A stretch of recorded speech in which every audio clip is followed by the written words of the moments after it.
Hi, hello, namaste, and welcome to Ground with PZ. I hope you all are doing well and you guys are enjoying your weekend. So weekend पे सिर्फ enjoy ही नहीं करना है, part 2 भी देखना है, which as I promised कि हम पार्ट 2 लेकर आएंगे. And here you go. So part 2 में आपको पहले पार्ट का जो आगे का व्यू है या आगे का जो डिटेल है वो मिलने वाला है. सो द डिटेल इज़ कि हम अपना इंडिकेटर नंबर 2 यहाँ पे रिवील करने वाले हैं. And I would request all of you, अगर आपने पार्ट 1 नहीं देखा है so go ahead and check out the part 1. अगर आपने सब्सक्राइब नहीं किया है, आप ये वीडियो फर्स्ट टाइम देख रहे हैं, आपने अगर इस पर्टिकुलर चैनल पे फर्स्ट टाइम क्लिक किया है तो make sure that you subscribe that. Part 1 देखना is very important, otherwise this will be a complete waste. So go ahead, watch out part 1 and then इस पर्टिकुलर पार्ट को आप देखिए. सो आप सोच रहे होंगे मैंने कोठारी पेट्रो का चार्ट क्यों लगाया है. फर्स्ट पार्ट में तो मैंने जीएमआर पावर से स्टार्ट किया था, जीएमआर पे पूरे डिटेल्स दिखा दिए, इंडिकेटर एक्सप्लेन कर दिया, इंडिकेटर का पूरा लॉजिक बता दिया. सो पहला इंडिकेटर था हमारा 44 मूविंग एवरेज, जिसका रीज़न, जिसका लॉजिक मैंने सब पार्ट 1 में एक्सप्लेन किया है. अगर आप भूल चुके हैं तो वापस जाके रिवाइज करिए और फिर ये वीडियो देखिए. So when I talk about GMR power, बहुत छोटा स्टॉक था. It was a stock which was trading in a range of 35 to 45. So जब आप ऐसे स्मॉल स्टॉक्स में एंटर करते हैं, so you enter with a smaller quantity and you have a better risk appetite. But when you trade with the stocks और when you invest in a stock where in उनका जो price value है वो 150 to 200 के range में होता है, तो वहाँ पे you get a small panic कि what if this particular stock moves from 3 digits to 2 digit. That is definitely a apprehension and it has this thought gets occupied in somewhere in the back of your mind. So उसको explain कर देती हूँ. और reason Kothari petro से ये video चालू करने का आप ही हैं. I explain you why. So इस पर्टिकुलर वीडियो पे जो कि पार्ट 1 था, Diwali pick with my amazing indicators part 1, I think आपको समझ में आया. और मूविंग एवरेज के बारे में मैंने बताया आपको. 44 मूविंग एवरेज मैंने एक्सप्लेन भी किया, मूविंग एवरेज भी एक्सप्लेन किया. And I have seen people commenting that they like the video. Thank you so much for everything and the appreciations. But मेरा ये वीडियो कोठारी पेट्रो से चालू करने का ये तो नहीं है. The reason is this comment.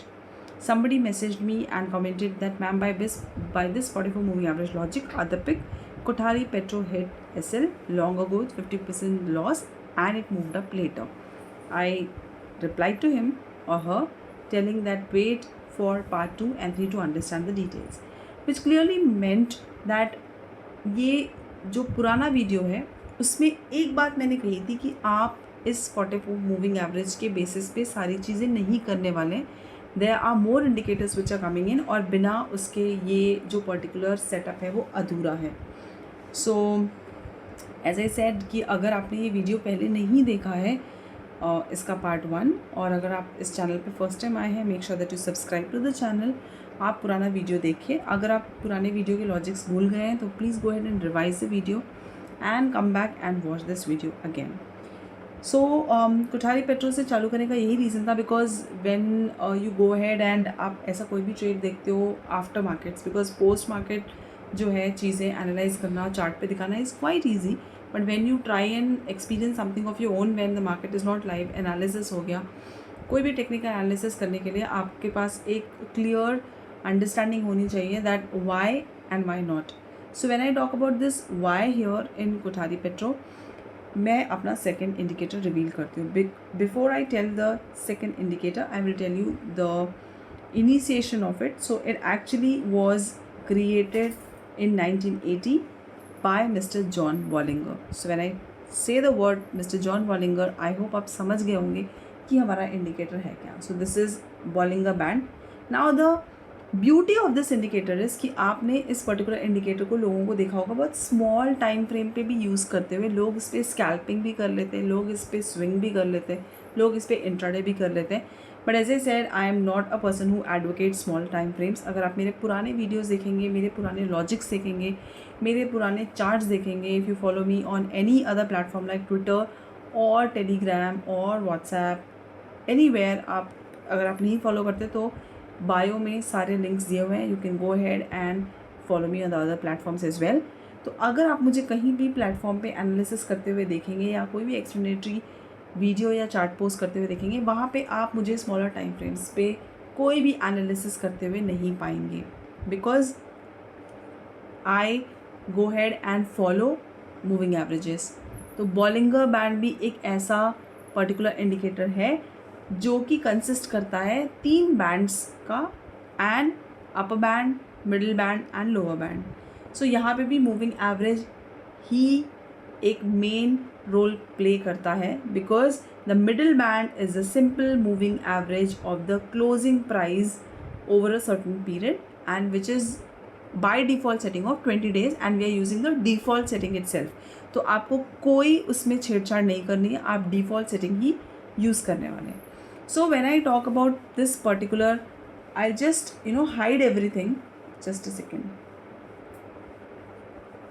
तो अभी यहाँ पे कुछ भी नहीं दिख रहा है आपको, इंडिकेटर दिख रहा है, no support, no resistance, nothing. This is pure chart जहाँ पे आपको 44 मूविंग एवरेज दिख रहा है जो हमारा पहला इंडिकेटर था, और आपको दूसरा बॉलिंगर बैंड दिख रहा है जो कि हमारा दूसरा इंडिकेटर था। So I was talking about simple moving average. पहले इंडिकेटर में हम 44 मूविंग एवरेज यूज़ कर रहे हैं, और बॉलिंगर बैंड भी कंसिस्ट करता है 20 मूविंग एवरेज। तो I was telling you why I don't use smaller time frames is, आप अगर पहला वीडियो देखेंगे तो वहाँ पे मैंने आपको एक चीज़ बहुत क्लियरली एक्सप्लेन की थी, आप जितने छोटे टाइम फ्रेम पे मूविंग एवरेजेस यूज़ करेंगे आपको उतने ही ईजी एग्जिट्स मिलेंगे, फास्ट एग्जिट्स मिलेंगे, उतना ही नॉइज़ मिलेगा। तो जब भी आप मूविंग एवरेजेस यूज़ करते हैं, if you really want to denoise the trend और द फॉल्स इंडिकेशन, मतलब आपको अगर ऐसा कुछ भी करना है जहाँ पे आप रॉन्ग एग्जिट्स से खुद को बचाना चाहते हैं, go ahead and switch to a longer time frame, a bigger time frame. And having said that, please make sure that you are making sure that you are a person who invests for the mid to long term. Short term swings के लिए this is not the logical explanation and this is not the logical indicators. I'm talking about both the indicators. So let's quickly start. So अब यहाँ पे start करने के पहले मैं आपको ये बता देती हूँ कि ये जो 3 पार्ट है इस पर्टिकुलर बॉलिंगर बैंड में, this is 1, this is 2nd and this is 3rd. So this is called upper band, this is called middle band and this is called lower band. So middle band का तो मैंने आपको बता दिया, it is actually 20 SMA, जो कि जो 20 दिन की क्लोजिंग प्राइस है, which is called average closing price है, जो 20 दिनों की, उससे कैलकुलेट होकर ये बैंड बनता है मिडिल बैंड। अगर आपको सिंपल मूविंग एवरेज का कैलकुलेशन देखना है तो आप पिछले वीडियो पे जाइए, वहाँ पे फर्स्ट 5 या 10 मिनट्स में मैंने आपको बेसिक कैलकुलेशन बताया कि आप सिंपल मूविंग एवरेज कैसे कैलकुलेट कर सकते हैं। So when you use this particular Bollinger band के 3 बैंड जो अपर एंड लोअर बैंड होते हैं, they are the standard deviation. Alright, so when I talk about standard deviation, it means they measure the volatility for us. So Bollinger bands में हमारा जो middle band है वो हमको क्लियरली ये बताता है कि 20 दिन का मूविंग एवरेज कहाँ पर चल रहा है, and when the standard deviations, while the standard deviation helps us to understand and clearly know the volatility coming. So these are the volatility measurement bands, you can say, and the distance between the upper band and the lower band indicates the market volatility. जब भी market ज़्यादा volatile होगा, जो bands हैं वो थोड़े ज़्यादा दूर दिखेंगे, आपको वाइडर दिखेंगे। जब मार्केट थोड़ा कम वॉलेटाइल होगा तो मार्केट जो बैंड्स हैं वो आपको काफ़ी क्लोज दिखेंगे। ऑल्सो कभी भी कोई भी प्राइस अगर मिडिल बैंड के ऊपर है, इट मीन्स वो एक अप ट्रेंड है। So let's assume 20, just a second, let's assume कि आपने ये पर्टिकुलर स्टॉक नवंबर 2023 के आसपास इसमें आपने एक एंट्री का सोचा। फर्स्ट रीज़न इज़ कि आपका जो प्राइस है वो मिडिल बैंड, आपको इस पर्टिकुलर ट्रेड में या इस पर्टिकुलर इंडिकेटर में एक चीज़ ध्यान रखना है। The first thing is that आपका जो भी स्टॉक है, जो भी अंडरलाइंग एसेट है, वो मिडिल बैंड के ऊपर ट्रेड कर रहा होना चाहिए। सो यहाँ पे your first logic goes up and moves up कि आपका, and this is weekly time frame, no daily time frames please, as I said नहीं डेली टाइम फ्रेम पे कोई भी इंडिकेटर यूज़ करना है. So when I talk about this, आपका ये पर्टिकुलर इस लॉजिक में क्लियर है दैट नवंबर में this stock in the first week itself was trading above the middle band, which is the first reason कि आप बॉलिंगर बैंड के हिसाब से इस पर्टिकुलर स्टॉक को चूज़ करते हैं. Now they say that this is a clear अब अगर आप थ्योरी रीड करेंगे तो आपको बॉलिंगर बैंड में यही बोला जाता है when the prices touch or breaks above the upper band it's an overbought condition, and when the prices touch or breaks below the lower band it is an oversold condition. So यहाँ पे मैं आपको एक चीज़ बता दूँ, since you are going ahead and not looking for the smaller time frames, you have to stick to your rule of number 1 that आपका जो particular stock है वो आपको बैंड के अंदर मिल रहा है. So when I talk about band के अंदर मिल रहा है, इट मीन्स दैट आपने यहाँ पे एंट्री करी इस पर्टिकुलर कैंडल के आसपास, इधर कहीं आपने एंट्री करी होगी. Now where comes your stop loss. किसी ने एज आई सेड कमेंट किया कि मैम यहाँ पे तो आपका 50% कैपिटल या आपका 50% का लॉस लगा and you kind of run up after that.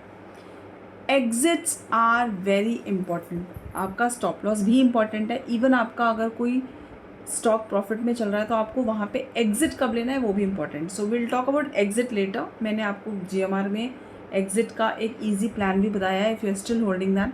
So will talk about that letter.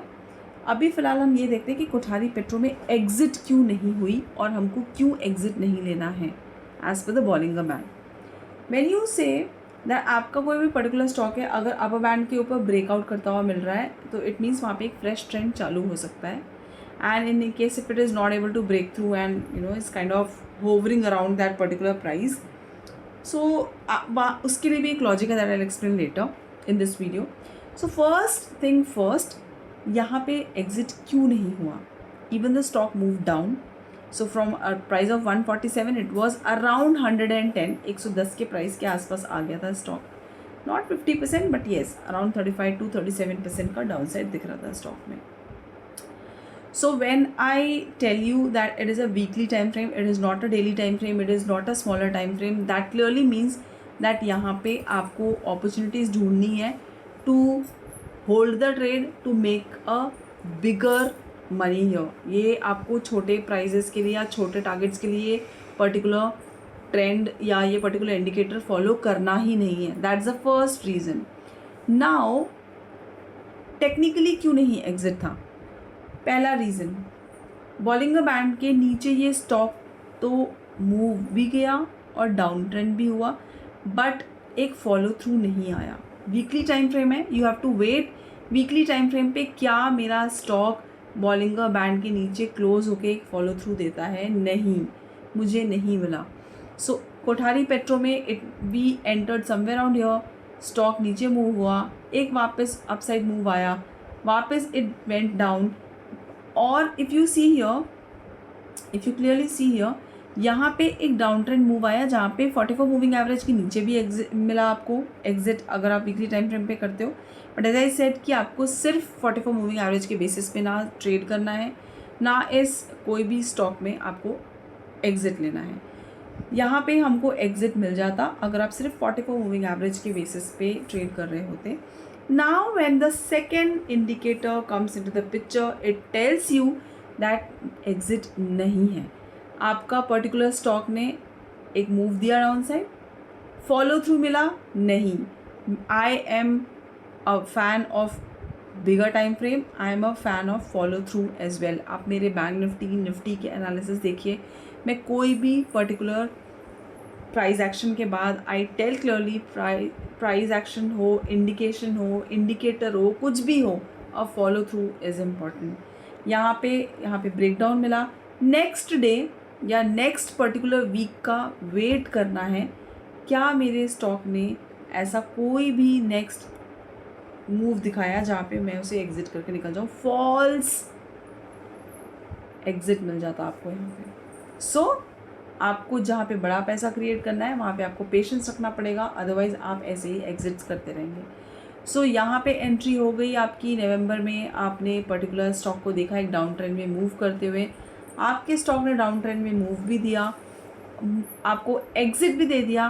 But the logic is Bollinger band के नीचे अगर आपका स्टॉक ट्रेड करता है, उसके बाद एक फॉलो थ्रू मिलता है, आपको कर जाना है एग्जिट। यहाँ पे हमको एग्जिट मिला ही नहीं। So that's the first thing.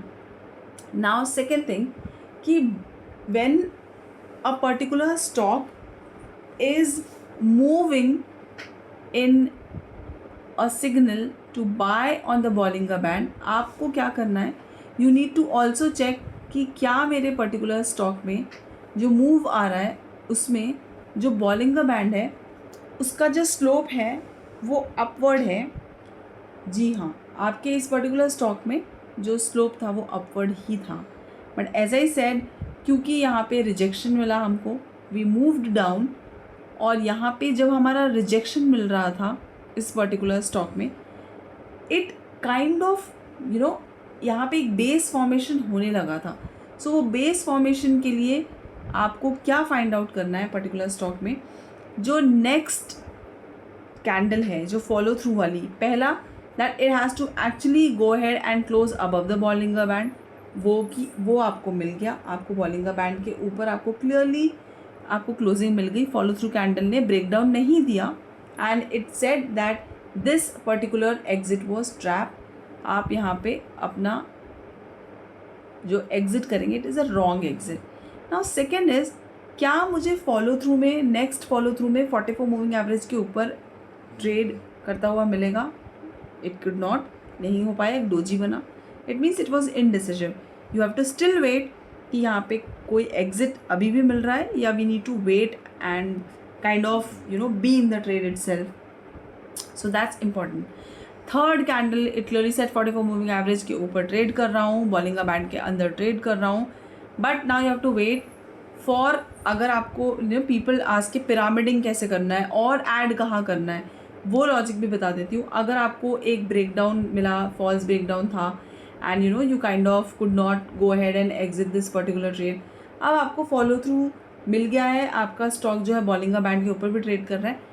अगर आपका स्टॉक अगेन जो मिडिल बैंड है उसके ऊपर ट्रेड करने लग जाता है, विच वॉज दिस, सो अगर मिडिल बैंड के ऊपर ट्रेड करने लग जाता है तो यहाँ पे you can go ahead and यहाँ पे आप अपना स्टॉक को पिरामिड कर सकते हैं। बट पिरामिड करने के पहले एक चीज़ ध्यान रखिएगा, क्योंकि आपका स्टॉक एक स्ट्रॉन्ग डाउन ट्रेंड और एक ट्रैप से निकल के आ रहा है, आपका जब भी स्टॉक यहाँ पे ट्रेड करने लगेगा दैट इज़ मिडिल बैंड के ऊपर, आपको वहाँ पे भी फॉलो थ्रू देखना है। Do not fall in the wrong breakout and breakdowns. आपको यहाँ एक ब्रेकडाउन से बचा लिया इस पर्टिकुलर फॉलो थ्रू के कैंडल ने।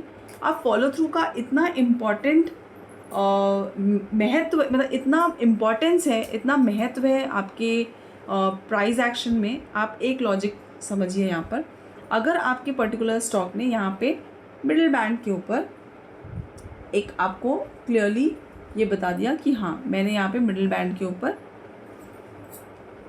क्लोजिंग दे दी है, alright, and it kind of move well यहाँ पे। सो व्हेन यू से कि मेरा पर्टिकुलर स्टॉक ने मिडिल बैंड के ऊपर क्लोजिंग दे दी, यहाँ पे आप एवरेजिंग करेंगे, no, you are doing again the same mistake जो आपने एग्जिट में की थी। आपको यहाँ पे भी फॉलो थ्रू चाहिए, आप इसके ऊपर भी ग्रीन कैंडल का वेट करेंगे, ग्रीन कैंडल बना नहीं, रॉन्ग पिरामिडिंग वे आप वेट करेंगे, क्या मुझे एक पर्टिकुलर यहाँ पे स्टॉक में पिरामिडिंग मिलती है, मिला तो ठीक, नहीं मिला तो यूल वेट। अगर आपने यहाँ पे एंट्री कर ली होती आप फिर फंस जाते, क्योंकि वो स्टॉक वहाँ से 148 से वापस लुक एट द ट्रेंड 116 118 आ जाता। सो आई होप इस वीडियो में आपको एक चीज़ तो समझ में आ गया होगा कि follow through is very important if you want to make money on a longer time frame. Wrong exit और रॉन्ग पिरामिडिंग दोनों से आपको यहाँ पे क्लियरली छुटकारा मिल गया अगर आप फॉलो थ्रू का वेट करते। यहाँ पे ना आप रॉन्ग एग्जिट करते और ना यहाँ पे आप रॉन्ग पिरामिडिंग करते। So according to this logic आपको करना था फॉलो थ्रू का वेट, फिर वो फॉलो थ्रू नहीं आया। Now a very strong candle in making on the upside वो ये है कि आपको इस पर्टिकुलर कैंडल में आप देखो, जब ये पर्टिकुलर स्टॉक मूव किया अपसाइड, आपको यहाँ पे भी एंट्री ले रही है। आप इस कैंडल में देखिए, इस कैंडल में आपको एक पर्टिकुलर स्टॉक में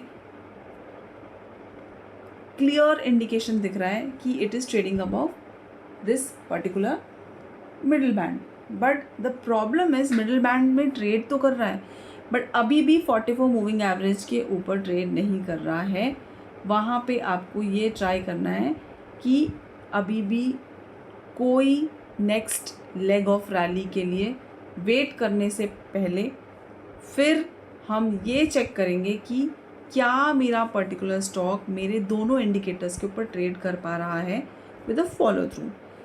जैसे कि पुराने क्लियर पिरामिडिंग वाले एरिया में आपको एक फेक अपसाइड मूव मिला था, एक लॉजिक ये रहा फेक, एक लॉजिक ये रहा कि it kind of bounced from the down side, आपको एक 44 मूविंग एवरेज और मिडिल बैंड के ऊपर भी मिला लेकिन फॉलो थ्रू नहीं मिला। This is also fake. अब आपको समझ में आ गया ये लॉजिक। अब नेक्स्ट आपको क्या करना है, आपको फिर देखना है कि क्या मेरा पर्टिकुलर स्टॉक एक लेग ऑफ रैली अपसाइड के लिए दे रहा है। हाँ दे रहा है, क्लियरली दे रहा है। Now what you need to understand is कि यहाँ पे आपको फिर से एक मिडिल बैंड के ऊपर, I will just zoom this for you, आपको फिर से एक मिडिल बैंड के ऊपर यहाँ पे आपको दिख रहा है आपका एक पर्टिकुलर कैंडल, ये दिस इज़ द कैंडल। सो आपको जब आपका ये कैंडल दिख रहा है आप यहाँ पे फिर पिरामिडिंग नहीं कर सकते, that will be wrong. The reason is कि ये पर्टिकुलर स्टॉक आपको मिल तो रहा है मिडिल बैंड के ऊपर, that is right, very true, but now the problem is कि 44 मूविंग एवरेज के नीचे ट्रेड कर रहा है जहाँ पे आपको फिर इशू होगा। तो आप यहाँ पे नहीं ऐसा कोई काम करेंगे जो आपको ऑलरेडी पिछले पर्टिकुलर जो आपके एक्सपीरियंस है उसमें फिट नहीं बैठता है और आपका जो प्रीवियस लॉजिक है वो यहाँ पे भी फिट नहीं बैठ रहा है। So it is not trading above 44 moving average और ये मिडिल बैंड के ऊपर ट्रेड कर रहा है, this is a clear no. Next if you see, आपको वापस एक मिडिल बैंड के ऊपर आपको ट्रेड मिला, आपको 44 मूविंग एवरेज के ऊपर भी मिला, बट यहाँ पे you missed out one thing कि फिर यहाँ पे फॉलो थ्रू नहीं आया, तो this also you not enter. आप एंटर करेंगे नेक्स्ट कैंडल पे, this will be the candle. भले ही आपको वो प्राइस ऊपर मिले but if you see when you actually wait for pyramiding, आपको एक क्लियर इंडिकेशन मिला दैट यहाँ पे मुझे पिरामिडिंग करनी है, मुझे कैंडल का सस्टेन मिल रहा है। यहाँ पे आपको बहुत क्लियर ब्रेकआउट मिला, 44 मूविंग एवरेज के ऊपर है, अपर बॉलिंगर बैंड के ऊपर है, and this is an awesome way to find out कि यहाँ पे मुझे दोनों इंडिकेटर्स का सपोर्ट मिल रहा है, एक स्ट्रॉन्ग कैंडल दिख रही है, and that's it, that's where you actually need to go ahead and add more quantities if you want to. So this is how you need to do pyramiding, this is how you need to save yourself from the wrong stop loss or the breakdowns. So I hope this is clear कि कोठारी पेट्रो में आपको exits क्यों नहीं लेने थे। If you want to apply the same logic in GMR, आपको क्लियरली दिख जाएगा कि आपको यहाँ पे एंट्री और एग्जिट का सिंबल क्यों नहीं आता हुआ दिखा at any point in time. So this is November. If you see clearly, आपका जो स्टॉक है, this is November, आपका जो स्टॉक है मिडिल बैंड, आपका जो स्टॉक है 44 मूविंग एवरेज के ऊपर क्लियरली ट्रेड कर रहा था और कभी भी उसने आपको एक फेक ब्रेकडाउन तो दिया ही नहीं। So even if it gave you a closing below this particular this particular range, lower band के नीचे आपको कभी भी क्लोजिंग नहीं मिली है इस पर्टिकुलर स्टॉक में, आपको 44 मूविंग एवरेज के ऊपर के नीचे कभी भी क्लोजिंग नहीं मिली है। So in both the cases in GMR power there was no stop losses and it actually did well और अभी भी it is looking well only. However on a weekly time frame if you see, एक bearish candle दिख रहा है। So this is one bearish price action.